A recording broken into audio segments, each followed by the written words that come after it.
उस राज दरबार के महल से निकल करके और जंगल की ओर चला गया। बालक ध्रुव जंगल की ओर चलता है। रात्रि के समय में जंगल के जानवर अपना भोजन ढूंढने के लिए निकल पड़ते हैं। रास्ते में बालक ध्रुव को रास्ते में जंगल में और रीछ मिल गया। बालक ने दूर से देखा और बड़े जोर से चिल्लाया। उम्र ध्रुव की कितनी थी? अभी केवल 4 वर्ष की आयु थी। ये केवल 4 वर्ष की आयु वाला बालक और रीछ को देख करके बड़ा आगे बढ़ता है। आहा, तुम क्या बड़े पिताजी हो? साहस बालक का देख करके रीछ एक तरफ जंगल में भाग जाता है।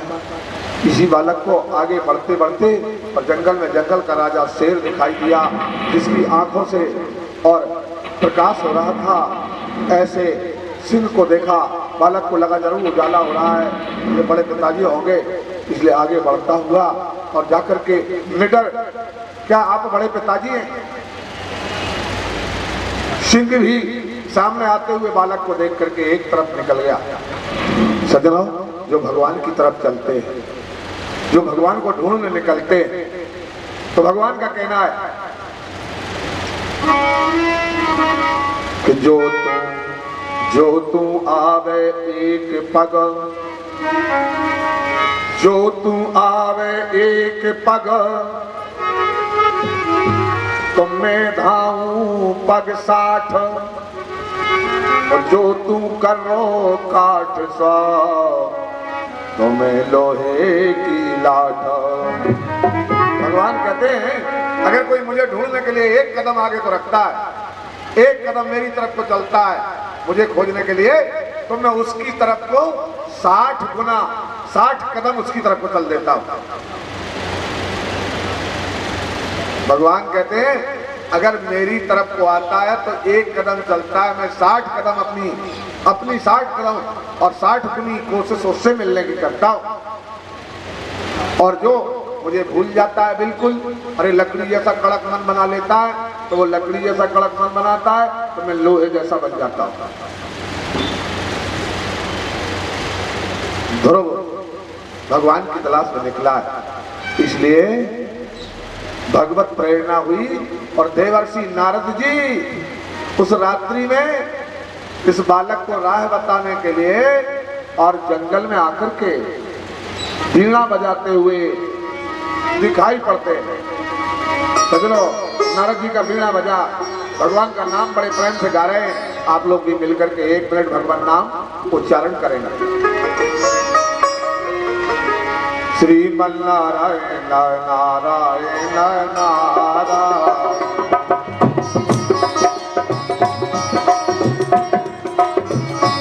श्रीमन्नारायण नारायण नारायण,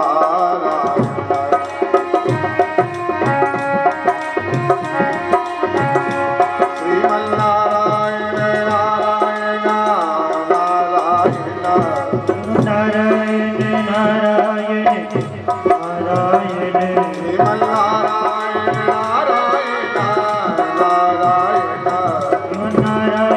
नारायण नारायण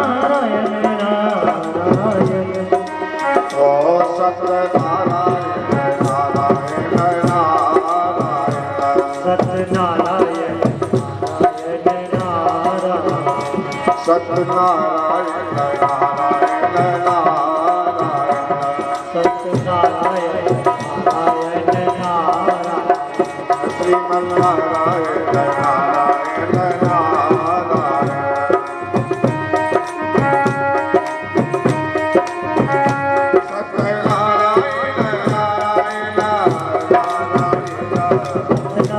सत्यनारायण नारायण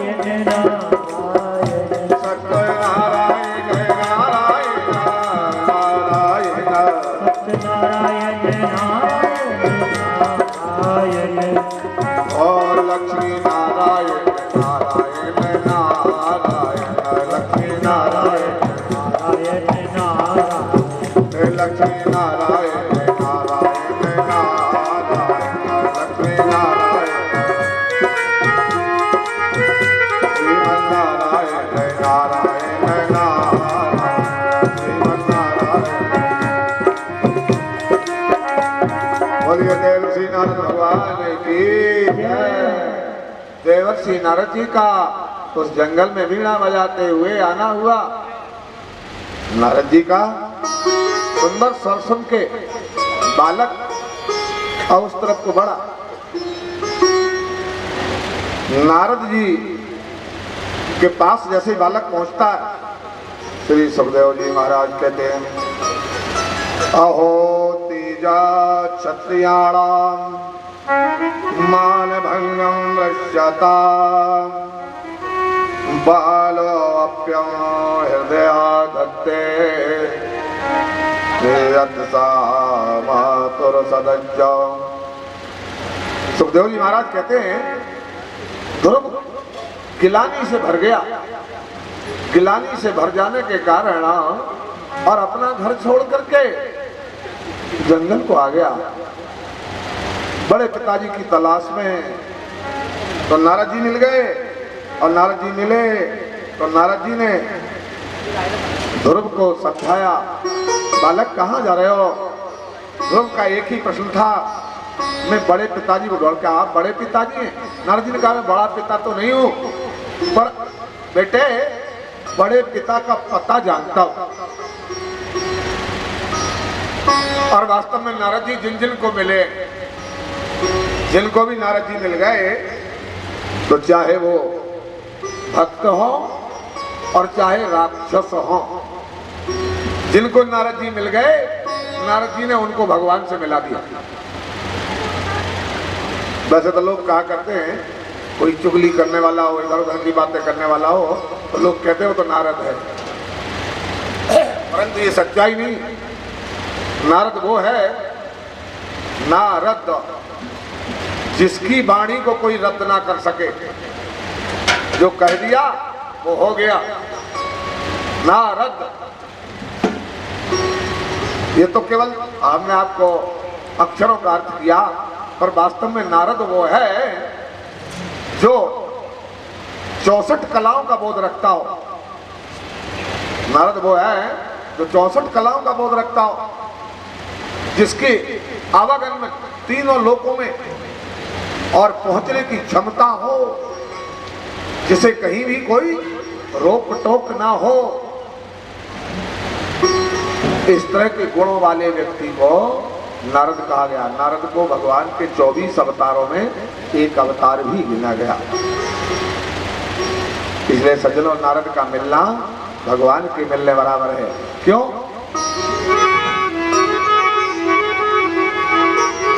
संतों का जब मिलना होता है तो संत मिले तो हरि मिले, संत मिले तो हरि मिले, अंतर रही ना रेखा, मनसा वाचा कर्मणा, साधु साहेब एक बाबरे, साधु साहेब। संत मिले तो हरि मिले, संत मिले तो हरि मिले, अंतर रही ना रेख, मनसा वाचा कर्मणा, साधु साहेब कबीरा, साधु साहेब। जैसे संत मिल गए, समझ लो भगवान मिल गए। नारद जी का ऐसा मिलना हुआ। बालक ध्रुव ने कहा, आप पता बता सकते हैं पिताजी का? बड़े पिताजी? हाँ बेटे, बड़े पिताजी का पता बता। देखो ये संसार बहुत बड़ा है, तुम जो किसी को बुलाना चाहते हो तो उसका नाम लेके बुलाओ। जब उसका नाम लेके बुलाओगे तो वही व्यक्ति आएगा जिसे बुला रहे हो, और जब तुम नाम नहीं लोगे तो कौन आएगा? इसलिए बेटे तुम उनको नाम लेकर बुलाओ। नाम लेकर बुलाओगे तो वो तुम्हारी आवाज को सुनेंगे और जरूर तुम्हारे पास आएंगे। क्या नाम है? नारद जी ने बालक ध्रुव को नाम बताया। बालक ध्रुव को जो नाम बताया वो नारद जी का दिया हुआ गुरु मंत्र हुआ। क्या नाम बताया नारद जी ने बालक ध्रुव को? आप लोग सब अच्छी तरह से कई बार भागवत सुन चुके हो, अनेक बार भागवत कथा होती है, इसलिए बड़े बड़े कथावाचक आपको कथा सुनाते हैं, इसलिए आप सबने उन नामों को कई बार सुना होगा। तो आप लोग बताएं क्या नाम बताया था नारद जी ने? हाँ, नारद जी ने जो नाम बताया था हम आपको याद दिला दें। असल में क्या होता है, हम लोग भुलक्कड़ हैं, भूल जाते हैं।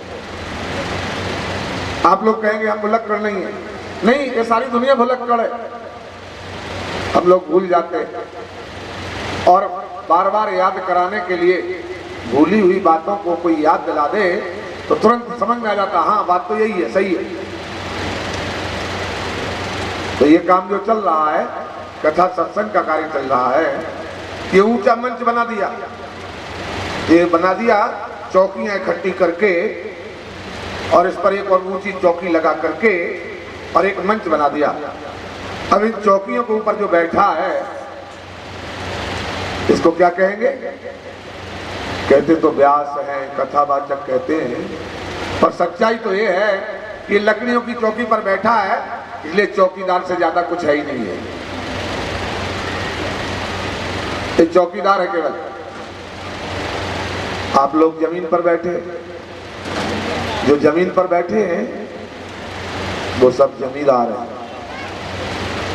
जमीन पर बैठने वाले जमींदार, कुर्सी पर बैठने वाले कुर्सीदार। कुर्सी कभी भी खिसक जाती है, लोग कुर्सी के पीछे लड़ते फिरते हैं, पर जो जमीन पर बैठा है वो कभी नहीं खिसकती, इसलिए जमीन पर बैठा हुआ जमींदार। और जमींदारों का स्वभाव क्या होता है? जमींदारों का स्वभाव होता है, पुराने समय में होते थे जमींदार, बड़ी जायदाद वालों को, जमीन जिनके पास जमीन ज्यादा है उनको जमींदार कहा जाता है। सरल भाषा में जमीन जिसके पास ज्यादा है, और आदमी वास्तव में वो धनी है जिसके पास जमीन ज्यादा है, चाहे वो शहर की जमीन हो चाहे गांव की जमीन हो, क्योंकि भूमि ये पृथ्वी की माँ है। पृथ्वी माँ है, ये सारे मनुष्यों का पालन करती है, जिसके हिस्से में जितनी ज्यादा माँ संरक्षण देती है उतना बड़ा और वो बलवान होता है। समझो? तो आप लोग जमींदार हैं। जमींदारों के लिए क्या काम है?